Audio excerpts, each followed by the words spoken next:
Alhamdulillahi Rabbil Alamin. Nahmaduhu wa nasta'inuhu wa nastaghfiruh. Wa na'udzu billahi min syururi anfusina wa min sayyiati a'malina. May yahdihillahu fala mudhillalah wa may yudlil fala hadiyalah. Asyhadu an la ilaha illallah wahdahu la syarikalah wa asyhadu anna Muhammadan abduhu wa rasuluh la nabiyya wa la rasula ba'dah. Allahumma salli wa sallim wa barik ala Muhammad wa ala alihi wa ashabihi wa man ittaba'ahum bi ihsanin ila yaumiddin. Ayul ikhwah wal akhwat rahimani Allahu wa iyyakum jami'an. Usikum bi nafsi wa iyyakum bi taqwallah. Haitsu qala Allah subhanahu wa ta'ala fi kitabihil azim ba'da a'udzu billahi minasyaitonir rajim. Ya ayyuhalladzina amanu ittaqullaha haqqa tuqatihi wa la tamutunna illa wa antum muslimun. Wa qala subhanahu jalla wa ala fil ula.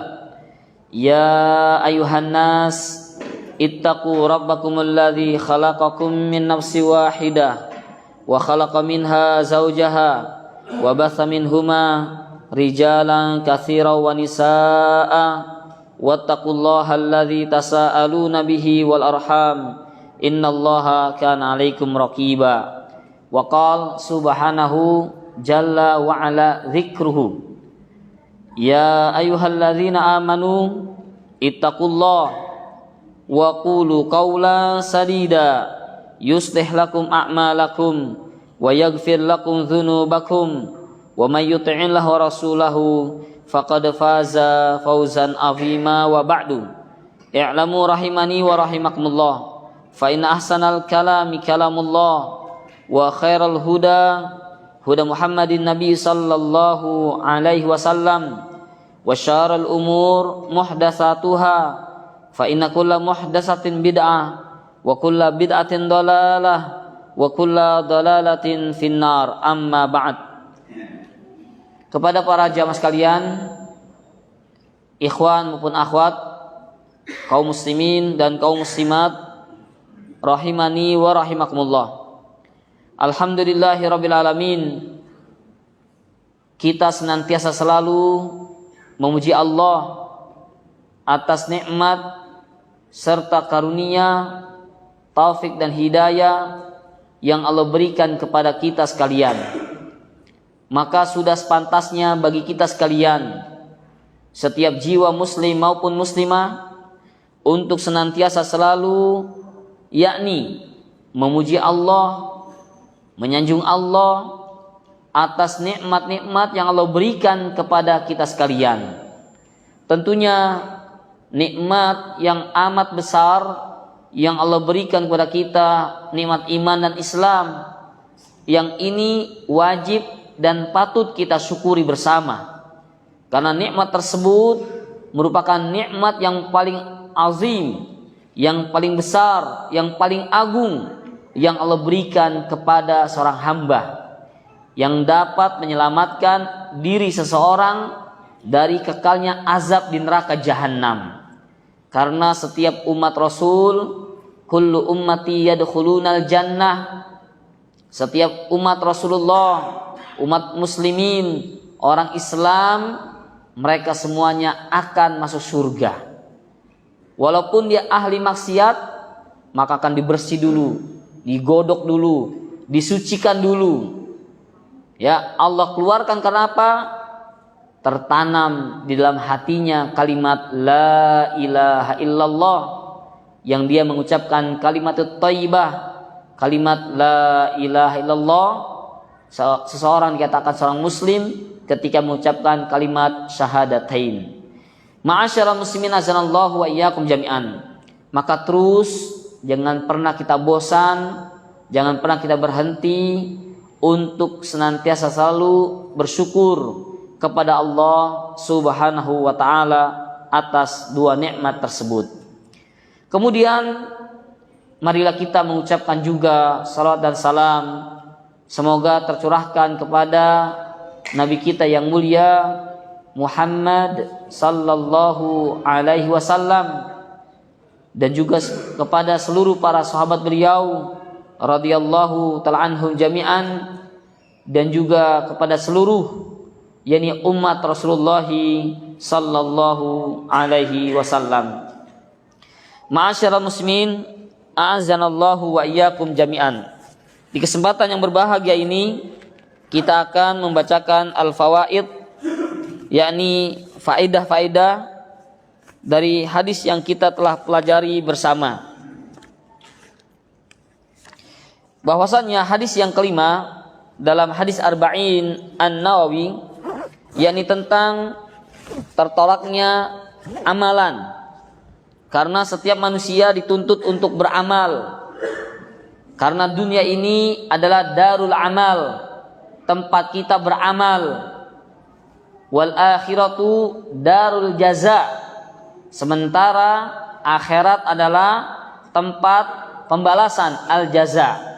Setiap apa saja yang kita perbuat di dunia ini akan ada konsekuensinya, akan ada al jaza, yakni balasannya, baik itu balasan berupa pahala ataupun balasan berupa yakni azab dari Allah Subhanahu wa taala. Ma'asyiral muslimin, azanallahu wa iyyakum jami'an. Kemarin kita telah membaca hadis dari Ummul Mukminin Ummu Abdillah Aisyah radhiyallahu taala anha, qalat, Aisyah mengatakan, qala Rasulullah sallallahu alaihi wasallam, bahwasanya Rasulullah sallallahu alaihi wasallam bersabda, man ahdatsa, barang siapa yang mengadakan, membuat satu ritual, yang mengadakan satu acara, momentum, peringatan-peringatan ataupun apa saja, fi amrina hadza, di dalam urusan kami, ai bimakna fid din, yakni dalam urusan agama kami, ma laisa minhu, yang tentunya tidak ada dasar, tidak ada perintah dan contoh dari kami, maka perbuatan tersebut fahuwa raddun, maka tertolak, mardud. Rawahu al-Imam al-Bukhari dan juga al-Imam Muslim. Wa fi riwayati li Muslimin, adapun al-Imam Muslim, beliau dengan teks agak berbeda namun maknanya sama. Jadi Imam Muslim meriwayatkan yang berbunyi, man amila amalan, barang siapa yang mengerjakan satu amalan. Kalau yang pertama, ahdasa, dia membuat-buat, asalnya tidak ada kemudian dibuat-buat, namanya muhdats, perkara baru di dalam Islam. Adapun yang kedua, Al-Imam Muslim meriwayatkan dari Rasulullah SAW menggunakan lafaz, yakni man amila, barang siapa yang beramal, amalan, satu amalan yang tentunya asalnya amalan ini ada contohnya, namun yakni tersusupi adanya perkara-perkara baru dalam Islam, ada tambahan-tambahan. Jadi pokok ibadahnya ada, namun ditambah-tambahi, baik yakni kaifiatnya ditambah, ya. Nanti kita akan berikan contoh, ya. Jadi kata Nabi, man amila amalan, barang siapa yang melakukan satu amalan, laisa alaihi amruna, yang tidak ada petunjuk dari kami, yang tidak ada perintah dari kami, maka fahuwa raddun, maka perbuatan tersebut tertolak. Ikhwani wa akhwati azanallahu wa iyyakum jami'an. Jika kita menilik dari al-lughatul arabiyyah, di dalam al-lughatul arabiyyah itu kata berbuat ada dua. Ada fa'ala yaf'ulu, artinya berbuat. Ada amila ya'malu, yakni berbuat, beramal. Nah, di sini ada al-farqu, ada perbedaan. Mengapa Nabi yakni mengatakan man amila amalan, barang siapa yang melakukan satu amalan. Nabi tidak mengatakan man fa'ala fi'lan, ya. Padahal artinya sama. Di dalam ilmu nahwu, yakni para ahli nuhad, ya, ahli nuhad, mereka mengatakan amila, beramal, ini konotasinya biasanya, aglabiahnya, mayoritasnya adalah melakukan amalan-amalan kebaikan yang mengandung amalan apa? Taat. Jadi orang yang melakukan satu amalan, dia pasti menganggap ini amalan apa? Baik. Makanya amal soleh, ya. Tetapi kalau fa'ala yaf'ulu, ya, artinya berbuat, ini amalan yang mengandung konotasinya negatif. Contoh kalau di pesantren, ada santri lagi pada ngumpul gitu ya, ada kisem lugoh, bagian bahasa bertanya, ya akhi, madza taf'al? Ente ngapain? Nah, kata-kata madza taf'al, kamu ngapain? Ini pertanyaan negatif nih. Ya boleh jadi ada santri ngumpul-ngumpul rame-rame, tiba-tiba lagi main gaple gitu ya. Ada aja pak, ya. Saya juga nggak ngerti dari mana tuh dapat kartunya gitu ya. Ada yang terkadang di ma'had, ya, palanya dimasukin ke lemari gitu kan. Orang kan curiga, ngapain? Ya akhi, madza taf'al? Ngapain kamu? Ternyata ada saja lagi ngelem iPhone nih pak ya. Subhanallah. Ini kata-kata madza taf'al, fa'ala. Sehingga ketika Allah mengatakan dalam surat Al-Fil, a'udzubillahi minasyaitonirrajim, bismillahirrahmanirrahim, alam taro kaifa fa'ala rabbuka. Jadi ada alam taro kaifa fa'ala rabbuka. Alam taro, tidakkah engkau melihat, kaifa, bagaimana Allah fa'ala, berbuat, bi ashabil fil, terhadap pasukan bergajah.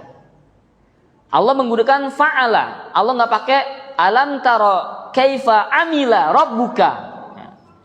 Karena fa'ala ini Allah ingin berbuat apa? Menghancurkan. Menghancurkan negatif nggak pak? Negatif. Maka dalam hadis ini Nabi mengatakan man amila, barang siapa yang beramal. Berarti dia menganggap amalan ini salihah, amalan yang benar, amalan yang thayyib menurutnya. Ya. Karena nggak ada orang melakukan amalan bid'ah, dia menganggap ini jelek, nggak ada. Karena definisi bid'ah sendiri, perkara baru muhdas, dia menganggap perbuatannya adalah amalan yang salehah, yang benar, amalan soleh yang baik. Ya, nggak ada yang orang menganggap berzina itu baik, nggak ada. Main judi itu baik, nggak ada. Maka Nabi mengatakan man amila. Oleh karena itu ikhwani azanallahu wa iyyakum jami'an, Al-Imam Asy-Syafi'i beliau mengatakan man istahsana faqad syara'a. Man istahsana faqad syara'a. Barang siapa yang menganggap suatu amalan ini baik padahal nggak ada dalilnya, Nabi nggak pernah mencontohkan, maka faqad syara'a, sungguh dia telah berbuat syariat. Karena Allah sudah mengutus Rasulullah, kemudian diturunkan surat Al-Maidah, ya, tentang kesempurnaan Islam. Al-yauma akmaltu lakum dinakum wa atmamtu 'alaikum ni'mati wa raditu lakumul Islam madina. Sungguh pada hari ini aku telah sempurnakan, yakni agamamu untukmu, dan aku telah sempurnakan nikmatku atas kalian, dan aku redha Islam sebagai agama kalian. Ini ayat, kata orang-orang ahlul kitab Yahudi, beliau pernah mendatangi Umar ibn Khattab radhiyallahu anhu dengan mengatakan, ya Amiral Mukminin, wahai pemimpinnya orang-orang mukmin, innakum taqrauna ayatan fi kitabikum. Sesungguhnya kalian, yakni umat Islam, kita semua nih Pak, taqrauna ayatan, membaca ayat di dalam Al-Qur'anul Karim, fi kitabikum, lau nuzilat alaina ma'syaral yahud, kalau sekiranya ayat tersebut Allah turunkan kepada kami, yakni orang-orang Yahud, ma'syar sekelompok dari kata-kata asyaratun 10, ma'syaral yakni sekelompok orang yang lebih dari 10 jumlahnya. Latakhadna dzalikal yauma idan, niscaya pasti kami akan menjadikan hari tersebut, ya, tempatnya, harinya ayat tersebut diturunkan, latakhadna dzalikal yauma idan, kami akan jadikan sebagai hari Id, hari raya. Dari hadis ini Al-Imam Al-Bukhari, ya, yang telah meriwayatkan hadis tersebut, ya, di antara faedahnya adalah yang pertama, orang Yahudi mereka dahulu itu pandai baca Quran, bisa baca Quran, bahkan mereka hafal. Nanti akan disebutkan oleh orang Yahudi ini. Kemudian yang kedua, di antara kebiasaan Ahlul Kitab Yahudi dan Nasrani, mereka suka membuat satu acara, momentum, peringatan apa saja yang tidak ada dasarnya dalam agama mereka.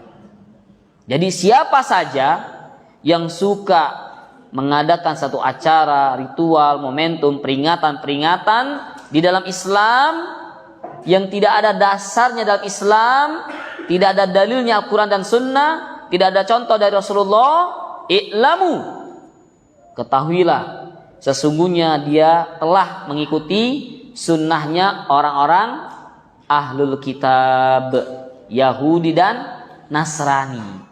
Sehingga mereka mengatakan, lau nuzilat alaina, kalau sekiranya ayat tersebut diturunkan kepada kami, ma'syaral yahud, sekelompok Yahudi, latakhadna dzalikal yauma idan, niscaya pasti benar-benar kami akan menjadikan hari tersebut sebagai hari Id, hari raya, dijadikan hari peringatan. Berarti apa? Yahudi ngerti, ya, ini ayat luar biasa, nggak pernah turun di kitab-kitab suci para nabi yang sebelumnya. Zabur, Taurat, Injil nggak ada kecuali dalam Islam. Kalau ayat ini turun pada kami, wah, seneng banget. Menunjukkan apa? Sempurnanya ajaran agama mereka. Ma'asyiral muslimin azanallahu wa iyyakum jami'an. Ya. Kemudian Umar bin Khattab radhiyallahu anhu bertanya, ya Yahud, wahai Yahudi, wa ayu ayatin taqra, wa ayu ayatin taksud, wahai Yahudi, ayat apakah yang kau maksud sehingga engkau benar-benar sangat mengagungkan, memuliakan ayat tersebut sampai-sampai ingin dijadikan hari Id, hari raya? Yani kapan dan di mana ayat tersebut diturunkan? Maka orang Yahudi ini mengatakan, dia membacakan surat Al-Maidah ayat yang ketiga. Ya. Dia mengatakan, al-yauma akmaltu lakum dinakum wa atmamtu alaikum ni'mati wa raditu lakumul Islam dina. Yang artinya al-yauma, pada hari ini, kata Allah, akmaltu lakum, aku telah sempurnakan. Yang namanya sempurna itu gak perlu ditambah, gak perlu dikurangi, pas. Kalau Bapak ngisi bensin di SPBU dari nol, ya, kan dia motonya pas gitu ya. Pas gak lihat curang gitu ya. Nah ini perhatikan nih. Al-yauma akmaltu lakum dinakum, pada hari ini aku telah sempurnakan untukmu agamamu. Wa atmamtu alaikum ni'mati, dan aku telah sempurnakan nikmat-nikmatku atas kalian. Islam nikmat terbesar, Allah sempurnakan untuk kaum muslimin, untuk umat manusia. Wa raditu lakumul Islam dinan, dan aku redha Islam sebagai agamamu.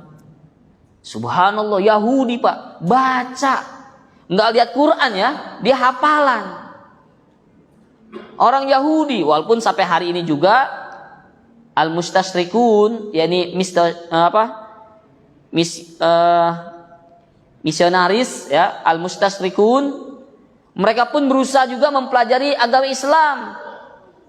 Ada yang belajar Al-Quran, menghafal, kemudian mempelajari ilmu din, ilmu agama, dalam rangka untuk merusak agama Islam. Sampai-sampai saya dikabarkan oleh istri saya, beliau alumni Pondok Pesantren Imam Bukhari di Solo, Jawa Tengah. Ya, beliau hampir kurang lebih sekitar 6 atau 7 tahun di sana. Ternyata itu ada misionaris perempuan datang ke ma'had ngelamar kerja jadi musyrifah, jadi pembimbing, pembina halakoh gitu ya. Pakai cadar, jilbab, wah syar'i lah gitu. Masya Allah diterima. Dapat sebulan, 2 bulan, 3 bulan, kemudian beberapa lamanya baru ketahuan ketika dibuka jilbab tergantung di lehernya kalung salib. Subhanallah. Itu pondok pesantren ya, kejebolan gitu, kemasukan misionaris al-mustasyrikat namanya kalau bahasa Arabnya. Subhanallah. Berarti artinya apa? Nggak ada yang curiga, baca Quran di tes bisa gitu, bagus makharijul hurufnya ya. Dari dulu sampai sekarang Yahudi dan Nasrani nggak pernah redo sedikit pun tentang agama kita. Walan tardo angkal yahudu walan nasara hatta tattabi'a millatahum. Mereka sekali-kali tidak akan pernah sedikit pun akan redo terhadap agama kita sampai mereka kaum muslimin mengikuti ajaran mereka. Ikhwani azanallahu wa iyyakum jami'an. Maka diperhatikan hadis yang mulia ini tentunya memberikan faedah yang sangat banyak, yang sangat besar kepada kita sekalian. Penjelasan tentang al-amal, yakni tertolaknya amalan gara-gara apa? Dia menganggap satu amal ini baik padahal tidak pernah Nabi perintahkan ataupun contohkan. Maka ini mardud, akan tertolak, akan sia-sia. Capek beribadah siang malam ya, jumpalitan ya, puasa, muti, ibadah, sholat, zikir, wirid, dia lakukan. Amilatun nasibah, beramal di dunia dengan penuh keletihan, dengan penuh kelelahan ya. Orang ibadah itu nggak enak, lelah, capek, sakilah, berat dia lakukan. Namun apa? Tasla naron hamiyah. Ternyata amalan yang selama ini dia kerjakan di dunia mengantarkan dirinya masuk ke dalam neraka hamiyah yang membakar. Siapakah mereka? Ahlul bid'ah, yang suka melakukan amalan-amalan ritual apa saja. Laisa alaihi amruna, yang gak ada perintah dari kami, gak ada contoh dari kami. Itu lelah, capek, letih doang. Bahkan di neraka ya akan dimasukkan ke neraka hawiyah. Ikhwani azanallahu wa iyyakum jami'an. Dari hadis tersebut kita dapat mengambil faedah yang pertama,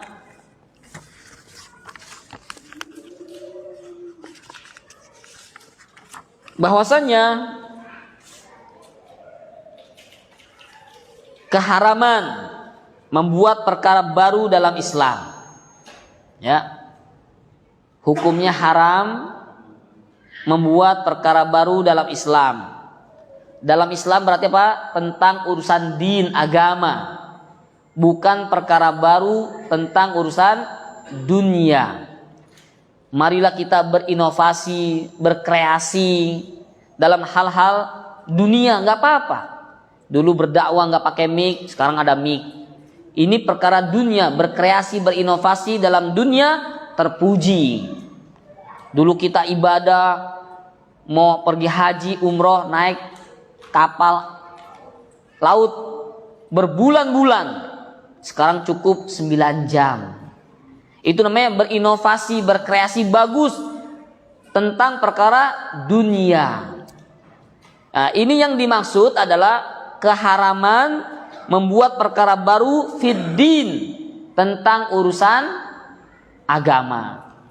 Manasik hajinya orang-orang tawaf itu, kita kalau tawaf itu kan menyelisihi atau melawan arah jam, Pak ya. Kalau jam kan ke kanan ya.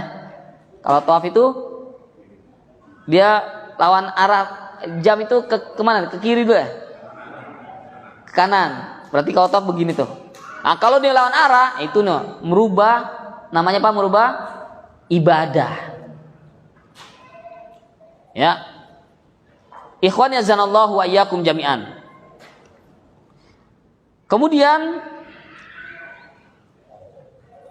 faedah yang pertama, keharaman membuat perkara baru dalam agama Islam, walaupun dengan niat yang mulia.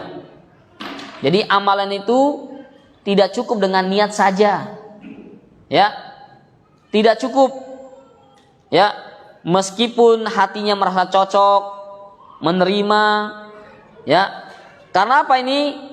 Ini merupakan perbuatan syaitan. Syaitan menjadikan dia aman, tentram. Saya kalau ibadah kayak enak, khusyuk gitu. Ikhlas, ya, sehingga Al-Imam Ali bin Abi Thalib radhiyallahu anhu pernah mengatakan, wa kam min muridin al khair lam yusibhu.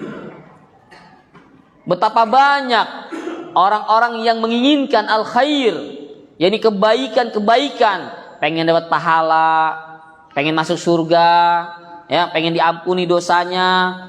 Wa kam min muridin al khair, berapa banyak orang-orang yang menginginkan kebaikan-kebaikan, ya, tetapi kata beliau lam yusibhu, namun dia tidak mendapatkannya.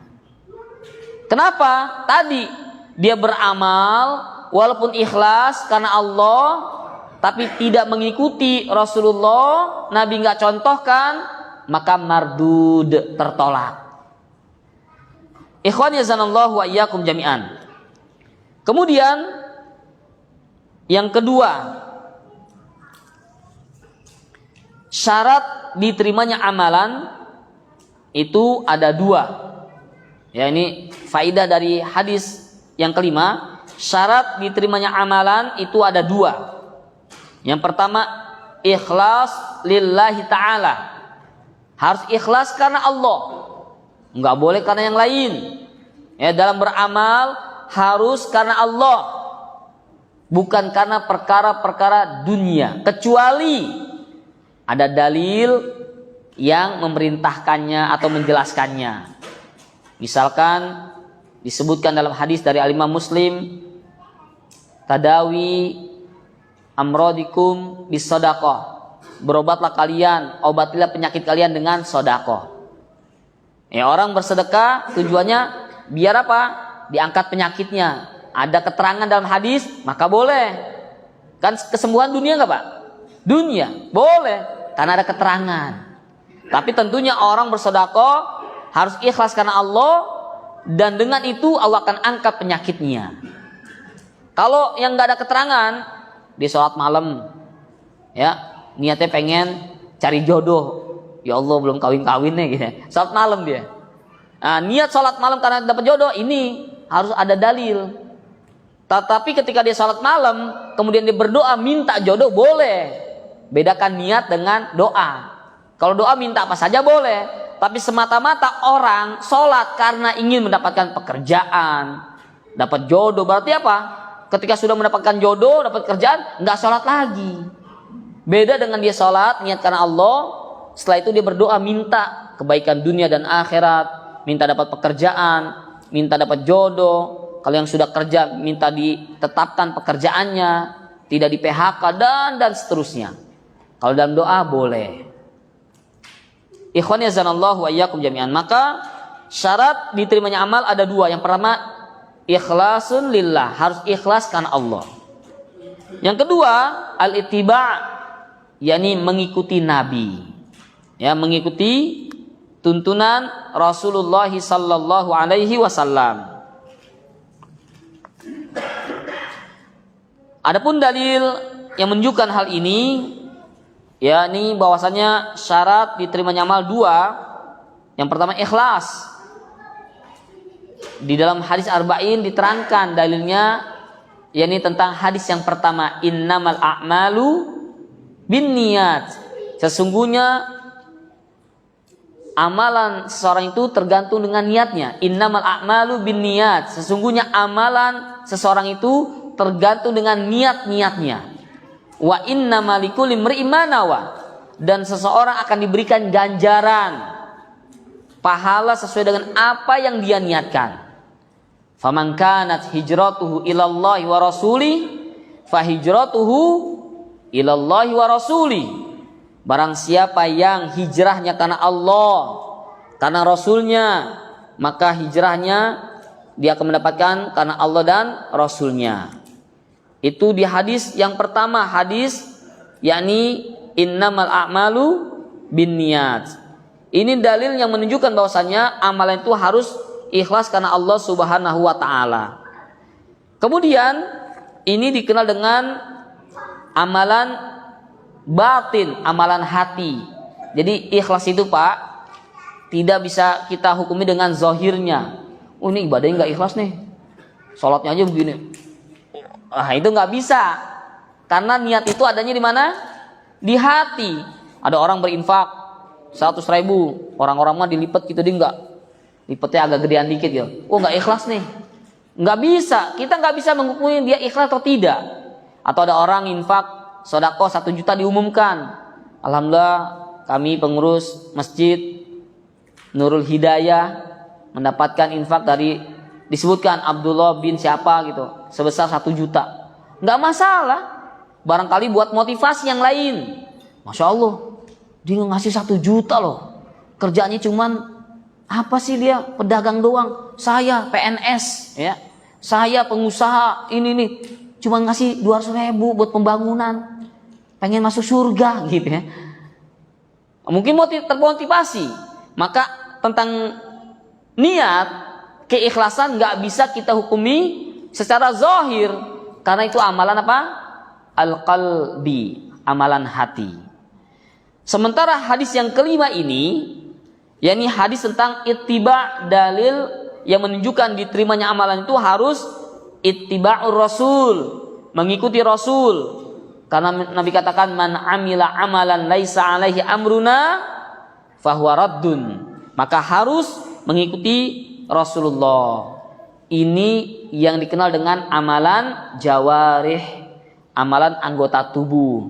Salat kita, puasa kita, kemudian haji kita, umroh kita, itu harus sesuai dengan apa yang Nabi contohkan. Berkurban kita harus sesuai dengan apa yang Nabi contohkan. Amalan jawarih. Kemudian ikhwan yazanallahu wa iyyakum jami'an. Yang ketiga,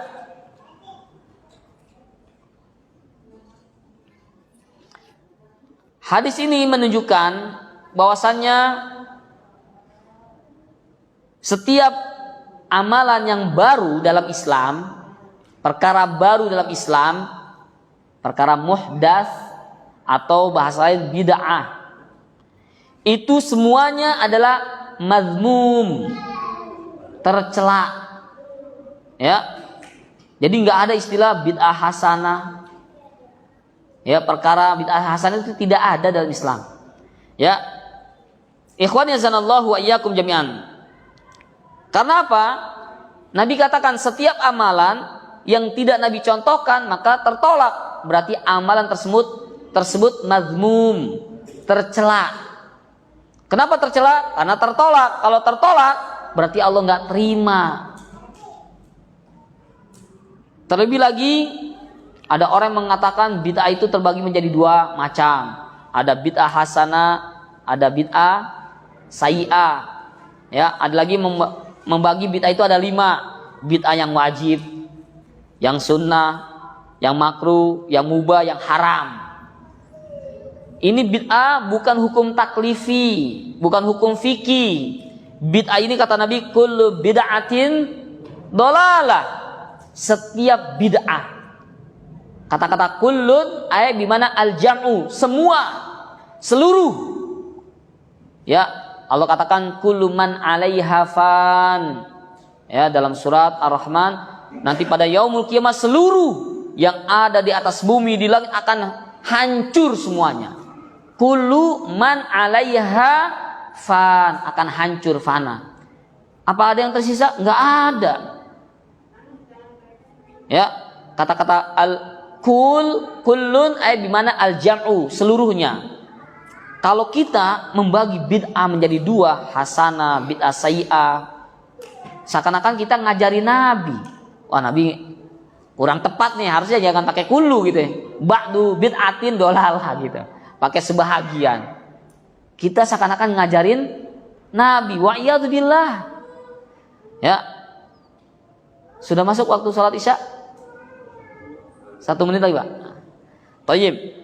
Ya, jadi intinya adalah faidah yang ketiga, yang namanya perkara baru dalam Islam, ya, yang diada-adakan dalam din agama ini, yang disebut dengan muhdatsun atau bid'atun, semuanya tercela, mazmum. Wallahu ta'ala, nanti kita lanjutkan lagi ba'da salatil isya insyaallahu ta'ala. Terima kasih. Wassalamualaikum warahmatullahi wabarakatuh.